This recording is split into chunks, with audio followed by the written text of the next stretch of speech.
Telangana express में दोबारा इस्तकबाल है। चलते हैं मजीद खबरों की जानिब। माइनॉरिटी महिला लीडर मंचरियाल शहनाज बेगम ने वज़ीर आला केसीआर की जानिब से अवाम और मुलाजमीन के अलावा किसानों के मफाद में किए गए मुख्तलिफ फैसलों का खैर मकदम करते हुए वज़ीर आला केसीआर की तस्वीर को दूर से नहलाया। शहनाज बेगम ने कहा कि वज़ीर आला केसीआर ने मेट्रो को तोसी, आरटीसी मुलाजमीन को हुकूमत में जम करने, किसानों के कर्जजात की माफी और बड़ी तादाद में एम्बुलेंस खदमात की फराहमी के जरिए इनकलाबी इकदाम किए हैं, जिसका वो खैर मकदम करती हैं। उन्होंने वज़ीर आला केसीआर को इंसानियत का मसीहा करार दिया और इस ज़िमन में वज़ीर दाखिला मोहम्मद महमूद अली और वज़ीर सेहत हरीश राव को भी मुबारकबाद दी।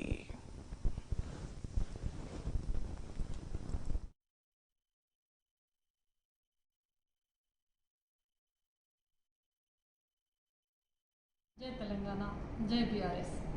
आज बहुत खुशी की बात है, सीएम साहब ने 228 एम्बुलेंस रिलीज़ करे, उसके लिए बहुत खुशी हो रही। और ये व्हीकल्स की वजह से प्रेगनेंसी लेडीज़ को बहुत फ़ायदा होगा और बीमारों के लिए भी बहुत सारी सहूलतें मिलेगी। कल कैबिनेट में सीएम साहब ने आरटीसी वालों को गवर्नमेंट में अमल में लेते बोले, वो भी बहुत खुशी की बात है। आरटीसी वालों को मैं मेरे तरफ से मुबारकबादी दे रही हूँ और सीएम साहब का भी शुक्रिया अदा कर रही हूँ।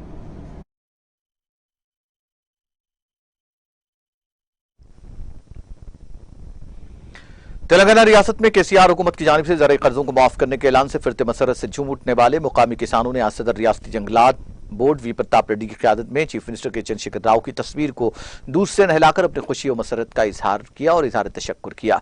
इस मौके पर खिताब करते हुए वी प्रताप रेड्डी सदर जंगलात बोर्ड ने बताया कि किसानों के ज़राई कर्ज माफ करने के साथ साथ शोबे ज़राअत को फरोग देने वाली मुल्क की वाहिद रियासत तेलंगाना है। वज़ीर आला केसीआर रियासती किसानों की ज़रूरियात को पूरा करने और खुशहाल बनाने के लिए हर मुमकिन कोशिश कर रहे हैं। इस मौके पर नायब सदर बल्दिया मोहम्मद ज़कीउद्दीन, सदर टाउन कमेटी मोहम्मद दबाज मीरा, रुकन हज कमेटी मोहम्मद जाफर खान और दूसरे कायदीन और किसानों की बड़ी तादाद मौजूद थी।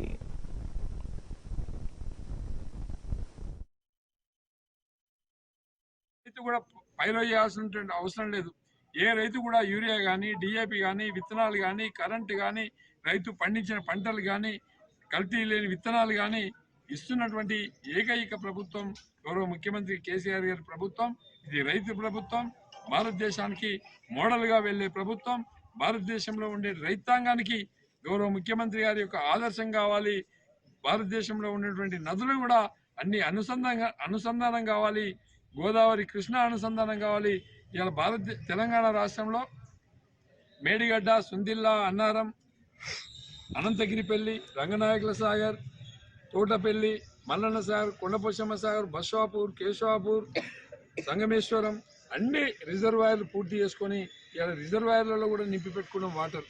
ఇలా ఉత్తర తెలంగాణలో 200 టీఎంసీ కెపాసిటీ ఉన్నటువంటి ఎల్లంపల్లి మిగ్మానర్తో కలుసుకుంటే, పోచంపాడుతో కలుసుకుంటే అటు ఎస్ఆర్ఎస్పికి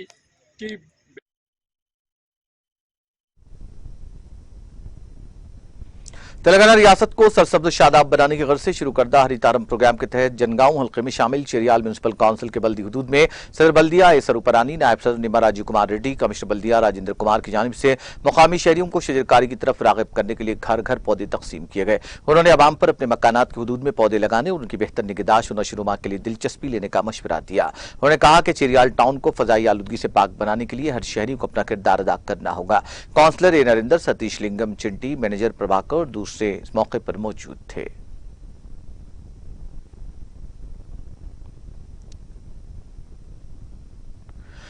निर्मल जिले भैंसा मंडल से गुजरने वाली कौमी शाहरा नंबर 61 पर वाक़े माटे गांव पुल पर सुबह के औकात में हादसा पेश आया, जिसमें सब्जियों से लदी हुई बोलेरो गाड़ी पुल पर से पानी में गिर पड़ी। तफसीलात के मुताबिक यह हादसा उस वक्त पेश आया जब बोलेरो गाड़ी सब्जियों से लदी हुई पड़ोसी रियासत महाराष्ट्र से जिले करीमनगर के लिए जा रही थी। मुकामी अवाम का कहना है कि ड्राइवर गाड़ी चलाने के दौरान तवाज़ुन खो बैठा, जिसकी वजह से यह हादसा पेश आया, लेकिन करिश्माती तौर पर ड्राइवर अनिल को कुछ भी नहीं हुआ। मुकामी अफराद ने रस्सियों की मदद से ड्राइवर को बाहर निकालते हुए उसकी जान बचाई। हादसे की इत्तला मुकामी रूरल पुलिस स्टेशन भैंसा को दी गई, जिसकी इत्तला मिलते ही सब इंस्पेक्टर श्रीकांत ने रेस्क्यू टीम के हमरा यहां पहुंचकर पानी में से क्रेन की मदद से बोलेरो गाड़ी को बाहर निकाला। इस हादसे के फौरी बाद गांव वाले और शाहरा से गुजरने वाले अफराद ने तकरीबन 2 लाख रुपयों की सब्जी को लूट लिया।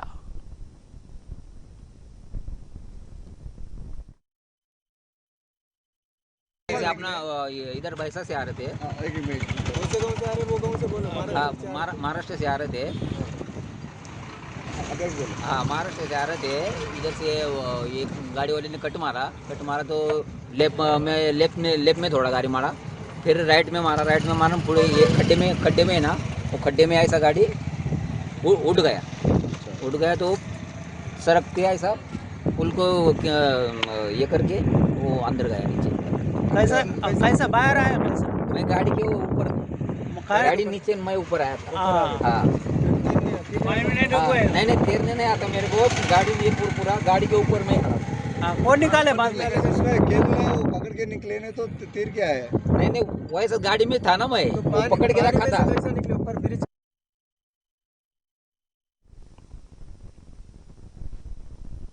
अब नजर डालते हैं कौमी खबरों की जानिब। इलाहाबाद हाईकोर्ट ने वाराणसी के ज्ञानवापी कॉम्प्लेक्स में आर्कियोलॉजिकल सर्वे ऑफ इंडिया के सर्वे को रोकने के लिए मुस्लिम फरीक की दरखास्त को मुस्तरद कर दिया।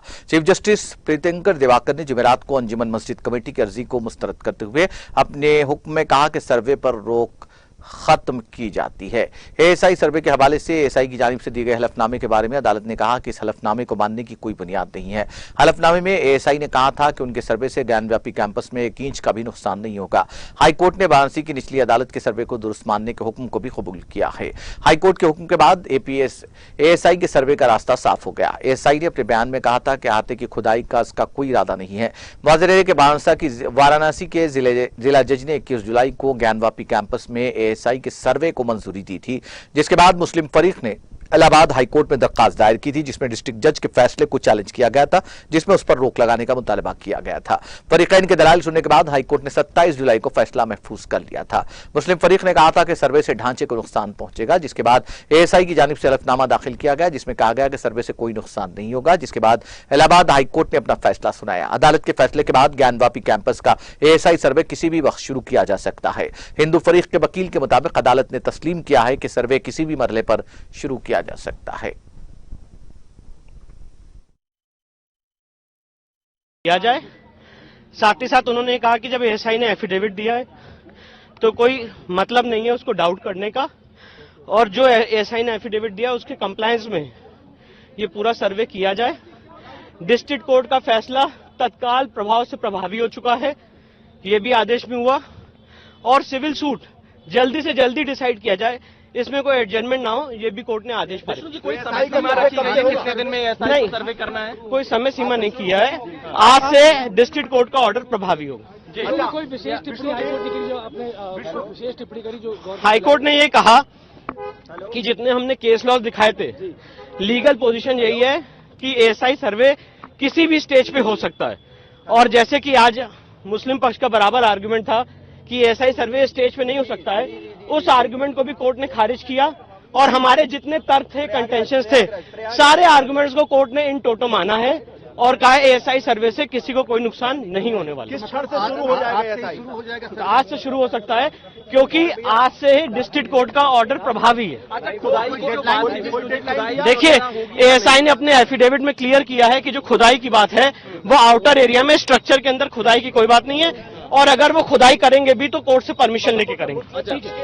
ये एएसआई का एफिडेविट था। मतलब मुस्लिम कितनी बड़ी जीत मान रहे हैं? मुस्लिम पक्ष की याचिका खारिज। अच्छा, कोई डेडलाइन दिया है कि कब से शुरू हो जाएगा? नहीं, उन्होंने ये कहा है डिस्ट्रिक्ट कोर्ट का ऑर्डर प्रभावी हो गया है, तो अब सर्वे इमीडिएटली शुरू हो जाएगा। शासन के ऊपर निर्भर है और एएसआई के ऊपर। जी बिल्कुल। देखिए, बहुत लगातार बहुत इम्पोर्टेंट फैसला था, बहुत ही इम्पोर्टेंट फैसला था, क्योंकि जो अंजुमन इंतजामिया का केस था कि भाई एएसआई सर्वे से स्ट्रक्चर डैमेज हो जाएगा, उस सारे आर्गुमेंट को कोर्ट ने सिरे से रिजेक्ट कर दिया है और कोर्ट ने उनकी जो पिटीशन थी 227 की उसको रिजेक्ट कर दी है। तो आज का इम्पैक्ट ये है कि एएसआई सर्वे तत्काल प्रभाव से चालू हो सकता है। लगता है आपको कि आगे के लिए जो मार्ग प्रशस्त हो गया, आपको लगता है? बिल्कुल आगे के लिए मार्ग प्रशस्त हो गया है, क्योंकि अंजुमन इंतजामिया का आर्गुमेंट सुप्रीम कोर्ट में यही था कि हमें हाई कोर्ट जाने का मौका नहीं मिला। तो हाई कोर्ट ने उनको पूरा सुना और सुनने के बाद जो उनकी एप्लीकेशन थी, उनकी पिटीशन थी, उसको रिजेक्ट कर दिया और साथ ही साथ जो डिस्ट्रिक्ट कोर्ट का फैसला था उसको तत्काल प्रभाव से प्रभावी कर दिया। जितने भी इंटरिम ऑर्डर थे स्टे के, सारे स्टे ऑर्डर वेकेट कर दिए।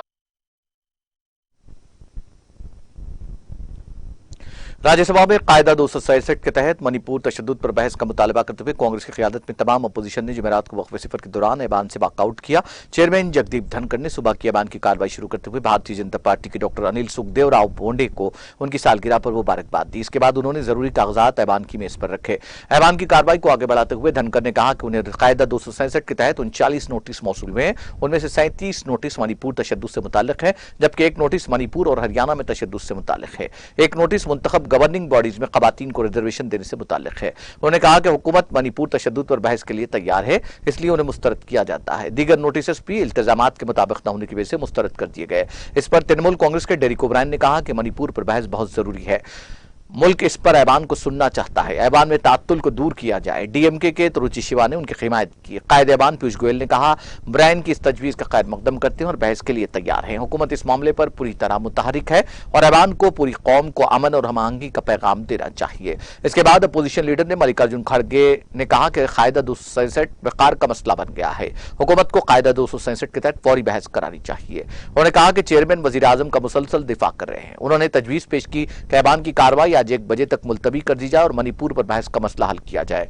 इस पर धनखड़ ने कहा कि वो किसी का दिफा नहीं करते हैं, वो आइन और कौमी मफाद के हक में है। उन्होंने कहा कि अपोजिशन लीडर वजीर आजम के ओहदे को नीचा दिखाने की कोशिश कर रहे हैं। इस पर अपोजिशन अरकान शोर मचाने लगे और ऐवान से बाहर चले गए।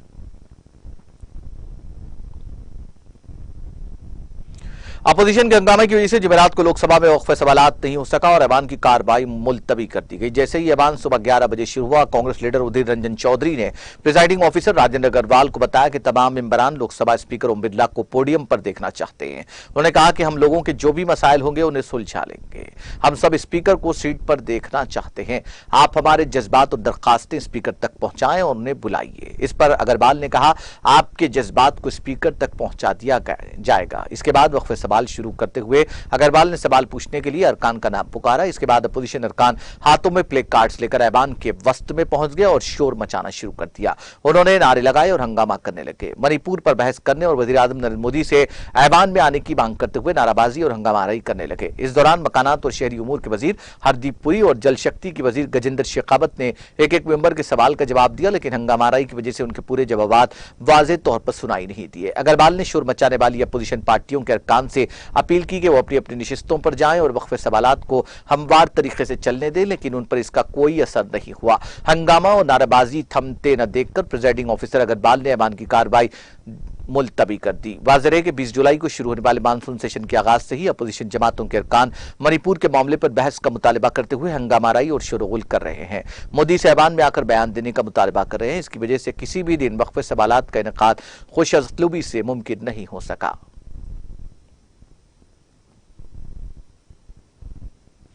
राजस्थान के भिलवाड़ा जिले के कोटरी थाना इलाके में बकरियां चुराने गई एक लड़की को कोयले की भट्टी में जलाने का मामला सामने आया है। कोयले की भट्टी से लड़की की जली हुई नाश और एक चांदी का कड़ा मिला। मौके पर कोटरी थाना पुलिस के साथ ही अफसरान डॉग स्क्वाड एफएसएल की टीम मौके पर पहुंच गई और जांच कर रही है।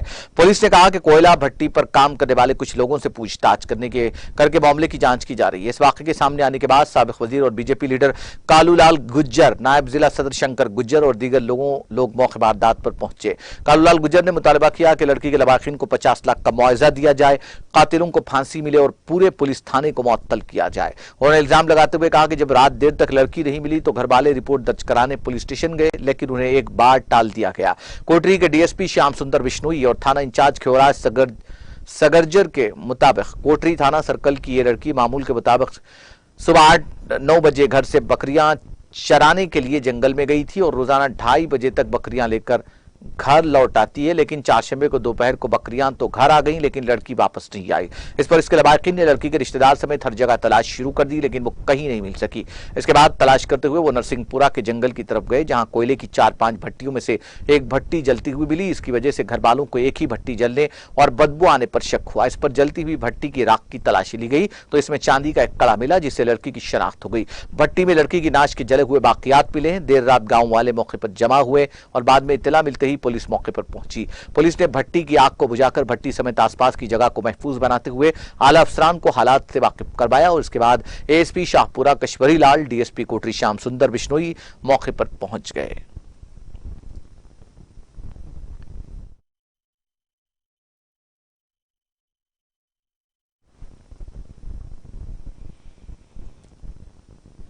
आखिर में सुर्खियां एक बार फिर।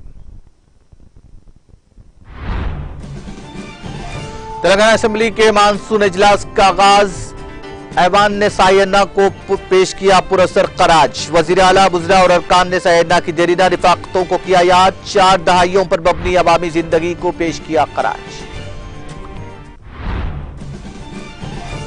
असेंबली का मानसून इजलास 3 दिन चलाने बीएससी का फैसला। हुकूमत की जानिब से 10 बिल पेश किए जाने का इम्कान।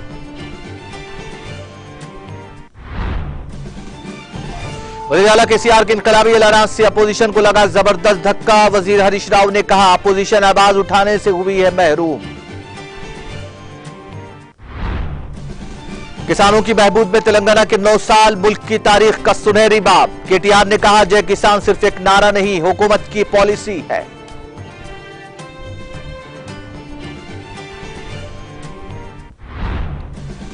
गरीबों को आजा की पेवनकारी की सहूलत दस्तियाब करवाने गांधी अस्पताल में ऑर्गन ट्रांसप्लांट के क़याम का मंसूबा। अतिया दहिंदगान की तहनीती तकरीब से गुजरा हरीश राव, मोहम्मद महमूद अली और श्रीवास यादव का खिताब।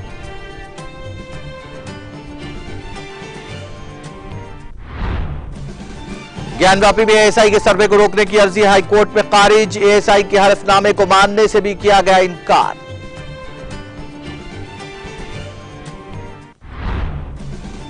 राज्यसभा में वक्फ सिफर के दौरान अपोजिशन का वॉकआउट। अपोजिशन जमातों का कायदा 267 के तहत मणिपुर तशद्दुद पर मबाहिस के लिए इसरार।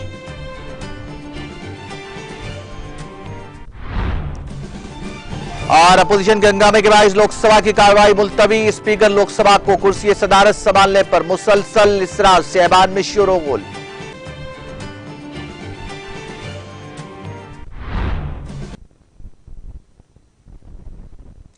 तेलंगाना एक्सप्रेस में फिलहाल इतना ही। मुझे और मेरी पूरी टीम को दीजिए इजाजत। ताजा तरीन अपडेट्स के लिए देखते रहिए टीटीवी।